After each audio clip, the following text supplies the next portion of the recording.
The Philadelphia Eagles blew a 21-point lead to the Dallas Cowboys on the road in Dallas, but lost the game 24-21. The score I originally predicted for the Eagles was 24-21, and did not go that way today. Hi, my name is Marcos Conan Negron. Welcome back to another episode of the Behind the Back podcast post-game edition for the Philadelphia Eagles. I don't know what to say. You were up 21-0 right out of the gate in this game. And I was already texting Ben, right? I was like, the narrative touchdowns. Oh, man, this feels so good. I can't wait I'm already planning the points I get to make when we come on here about this team.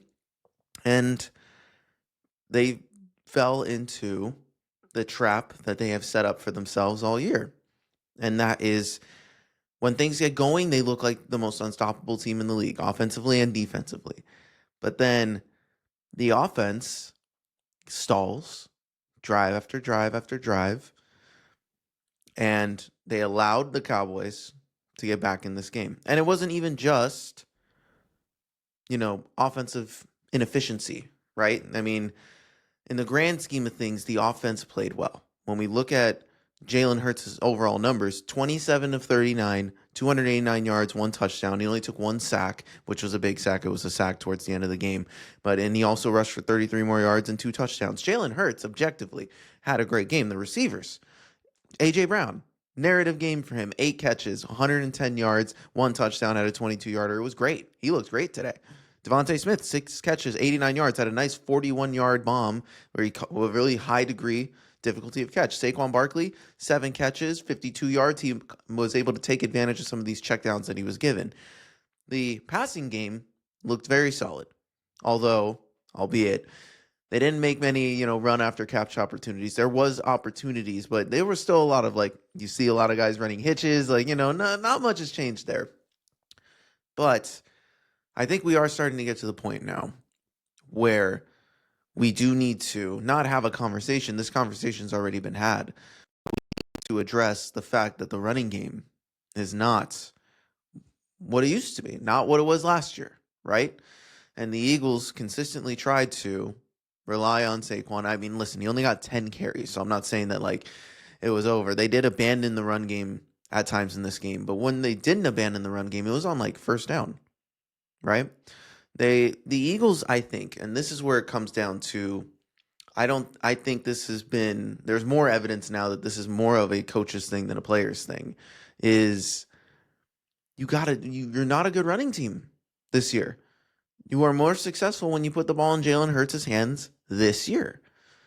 So why do we want to set Jalen Hurts up and this offense up with a 3rd and 8, 3rd and 9, 3rd and 12? Every single first down that you get, you automatically want to run for a running play, gain 2 yards, lose 2 yards, gain no gain, and you just waste a down. We saw what we could do with Saquon Barkley in the check down game, right? You saw, if I want to pull an example, the San Francisco 49ers, Ben's team, the way they use Christian McCaffrey.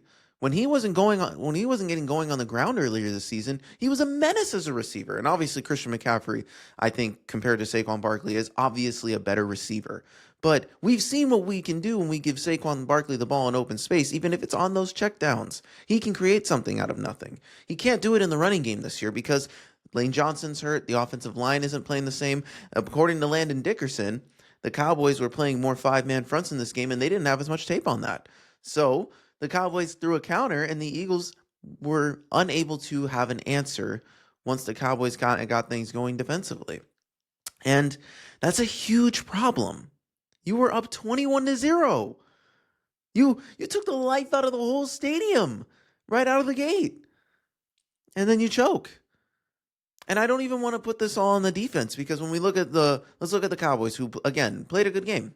This was a tough game on the road in Dallas, right? Dak Prescott, 23 of 36, 354 yards, 2 touchdowns, 1 pick.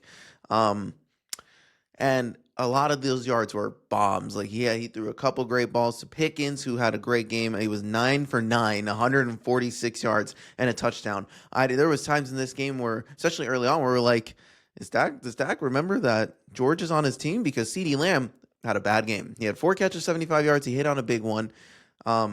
Without that big one, though, it would have been a really bad game for him. He dropped the ball like 3 times, including one in the end zone. So another rough day for CeeDee Lamb. Jake Ferguson, 5 catches, 60 yards. Kevontae Turpin broke off one for 48 yards, and that was a big play. So they hit on a lot of big plays in this game. And I think a lot of the reasons this happened was because the Eagles suffered injuries throughout the game. Reed Blankenship had to lead this game. Adoree Jackson got a concussion. Towards the end there, Andrew Makuba went down. So you're losing pieces all over the back end. And we're talking about this defense is elite when everyone's there. And we saw what issues we had when Adoree Jackson's been off the field before. And listen, Adoree Jackson has objectively not been that great this year, but he has been much more solid than any of the other guys we've thrown out there in that cornerback 2 spot. And this is where Dak was able to take advantage. Miscommunications, depth on the back end, like they were able to pick us apart at the end there.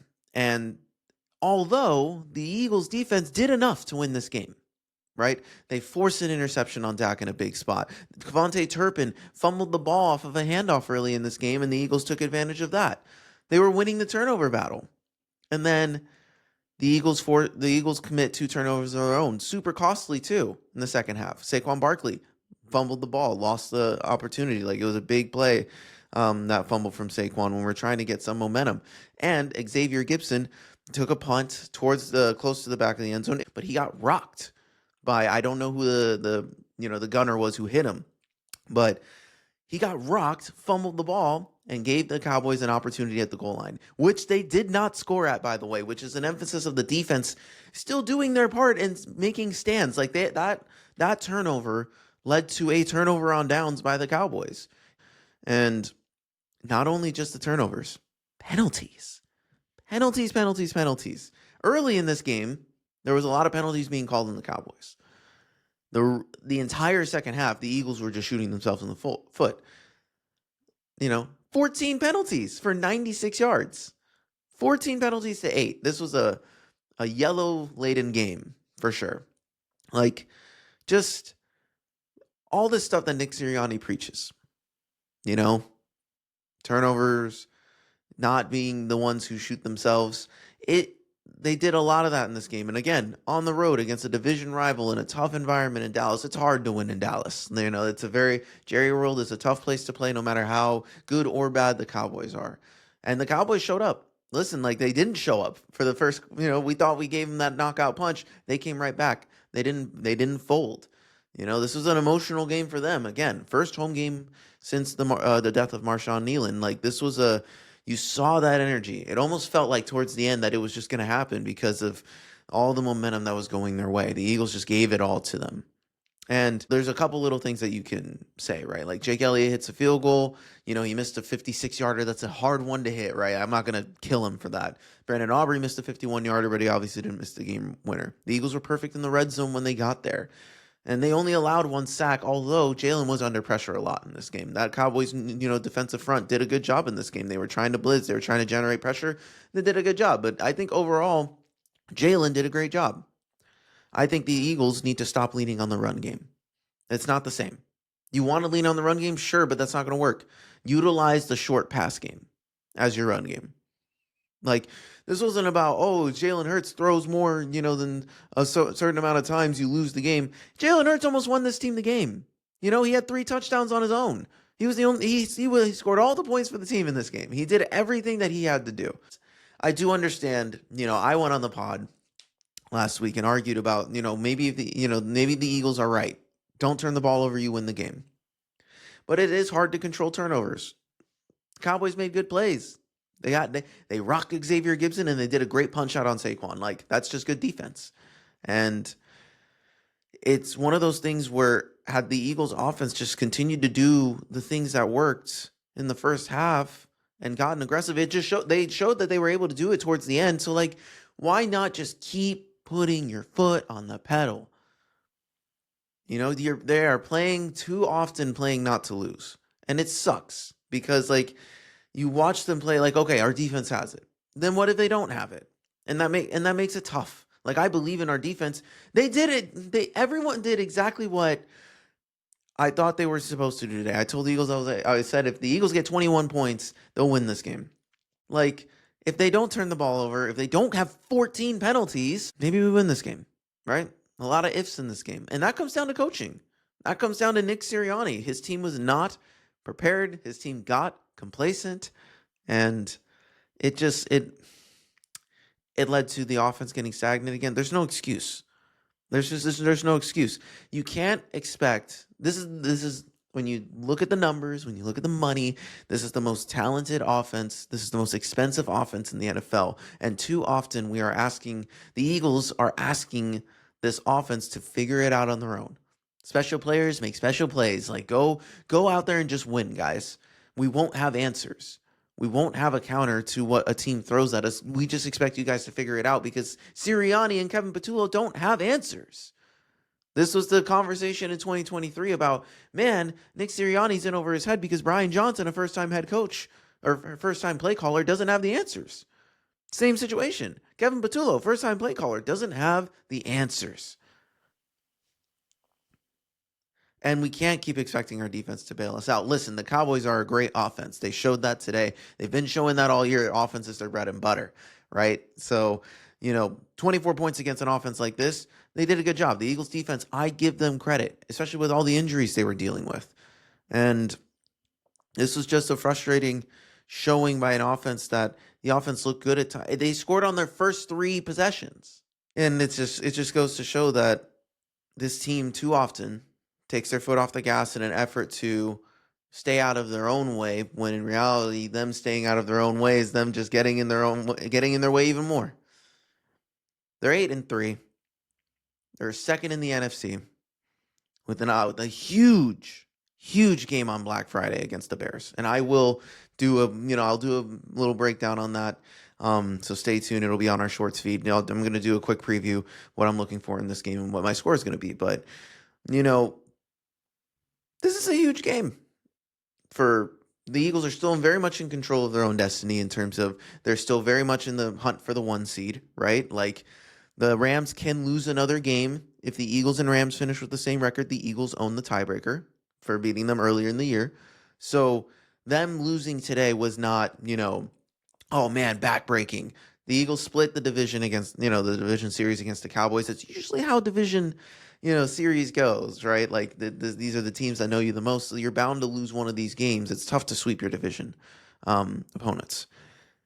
So, I'm not thinking about this like, man, we lost to the Cowboys, it's over. No, I'm thinking of, okay, we lost a game that we shouldn't have lost, which happens every now and again, right? But the Eagles need to realize that there are things in this game that worked. And that's when you gave the ball to Jalen. And I think that they need to find ways to let the run game complement the pass game in a way, in kind of the reverse order that they did last year. Let the pass game set up some runs. Because it's not that Saquon Barkley's not, I don't think he's taking a step back. You watch Saquon in the open field, he looks as explosive as last year. He doesn't have the same level of protection. We missed Lane Johnson a lot in this game. 15 minutes in, and I'm just bringing up Lane Johnson. Fred Johnson did fine. But you see the difference when you don't have the best right tackle in the league on the other side. And the Eagles, I'm not worried in terms of, oh, this is going to be a collapse. Are they going to lose 6 straight and blah, blah, blah? Is this team going to fall apart? I don't think so. I think that, Jalen Hurts has come out and said that it was a tale of 2 halves. We need to use this to be better. And I feel bad because he has to say that every week, because it always is a tale of 2 halves with this team. Never is a full 4 quarters. It's been the identity of the Eagles all year. One explosive quarter and a half, and then you don't see them the rest of the game. And hopefully that they feel like, we're up 21-0, we can take our foot off the gas. That wasn't the team like last year that was just able to run the ball down teams' throats, extend games, win because of that. The Eagles have only won 1 game by more than a score this year. We're 7-2 in 1-score games. Now, I will argue that they put this up on the broadcast right now, considering this Cowboys loss. They are now 32-5 in 1-score games. 32-5. So I'm not saying like, oh man, we can't keep getting in these 1-score games. They have been the best in 1-score games since Nick Sirianni has entered as the coach of the Eagles. And maybe part of that is he is the one potentially putting this team in that position game after game after game. And I think the conversation becomes now like, I think the conversation should be less on does Jalen Hurts hold this team back? And it starts to talk about what does Nick Sirianni and Kevin Patullo really do for this team? Patullo, his audition, as an OC hasn't been going great. It hasn't been consistent, lack of answers, and I don't know what to expect, right? So it's like the conversations around this coaching staff are going to be very, very loud, and the expectations are huge, right? I will not be surprised if the Eagles, if they make it to the playoffs but lose in the playoffs, that people they'll be calling for Nick Sirianni's job. They will be. That's just how it's going to be. This is the city of Philadelphia. We have too good of a roster to not have answers. What have they been doing this whole time? Just preaching, oh, hey, don't turn the ball over and we win. That's all you guys have to do. Figure it out on your own, right? That's what it looks like on the field. I'm not going to sit here and say I don't watch the product and say like, whoa, like there are some things that need to be fixed here. So, when I talk about like, again, what we're looking for in the long term here is I still believe the Eagles control their own destiny for the 1 seed. I still believe, are they the best team in the NFC right now? I have to see how these injuries play out. I don't know what my defense looks like next week. If I'm going to be having Sidney Brown and, I don't know who my cornerback 2 is right now. I saw Keely Ringo reps again at cornerback 2. That worries me. That worries me a lot. Like, I don't know what this Eagles team's going to be, but we do play teams that can take advantage of our strengths, right? And, we got a couple of good games coming up. We need this one against the Bears if we want to compete for the 1 seed. This is a 1 seed battle game, and the Bears coming off a very tough win against the Steelers. So, hey man, like this is gonna be a fun matchup. This is a team that wants to run all over you. So maybe, we have enough in this game. But Ben Johnson's a very creative play caller. This will be kind of what we could have saw with the Lions last year if Ben Johnson was the one calling plays for them, right? So this will be an interesting game. But one that I am excited and very nervous for, because the Eagles offense needs to show up. They have to. And I'm afraid that they're going to lean too much in the run game again. Like they want to play their game and not trust the guy they paid $50 million to. And listen, again, the numbers in this game will say, oh, okay, he threw it 39 times. They need to find ways to do it. They keep putting Jalen in this offense in very non-advantageous positions. And this is costing this team. You're seeing the numbers are out there, the stats are out there. This is the team that produces the most 3-and-outs in the entire NFL. And it's because they always consistently put themselves in terrible positions. So, Jalen has been one of the best third down quarterbacks in the league, but he can't keep doing that every single time. That costs you a game. It kills momentum. So this was a tough game. Obviously you hate losing to a division rival. I hate losing to the Cowboys, especially when 21-0, you had it, right? You had it. You just let it go. And again, this isn't a game that like defines the whole season. We had 2 matchups against 2 tough NFC North opponents, and we were able to come victorious in that. It just stings knowing that the opportunity was right there in front of them and they choked. This is the second another huge lead that they blew. They did it against the Broncos and they did it again, and so it's just like it's a little tough. So it's okay though. We'll see what they can do against the Chicago Bears. There's a game against the Raiders coming up. There's you got the Chargers, you got the Bills, you got the Commanders. Like you got some interesting mix of teams here. Some teams you can pick on and some teams that you need to step up to and show that you're the Super Bowl champ. And they need to show a level of consistency. Again, I think Jalen Hurts played a great game. I think this passing offense figured some things out, took some shots, were able to capitalize on a few of those shots.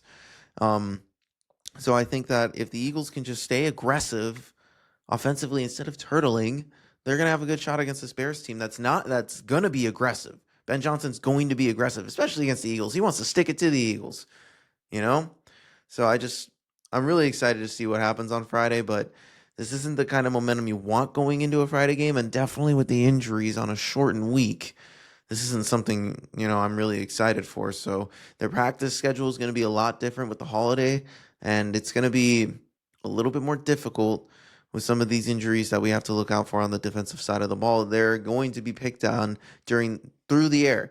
But Caleb Williams, inconsistent as a passer, still developing as a young player, second year guy. Not calling him trash or anything, but they like to lean on their run game. DeAndre Swift returning to town for a revenge game. We know he's going to be juiced up for that one, right? He's going to want to run it all over the Eagles. So they're going to want to establish the run. If I believe our defense can slow them down, but it's going to be a tough one. And my hope is that we dare Caleb Williams to beat us, but the problem is with some of the questions we have on our, defensive cornerback room, safety room, who's going to be out there? And that's what makes me nervous. So we'll see what the injury report says when they come out.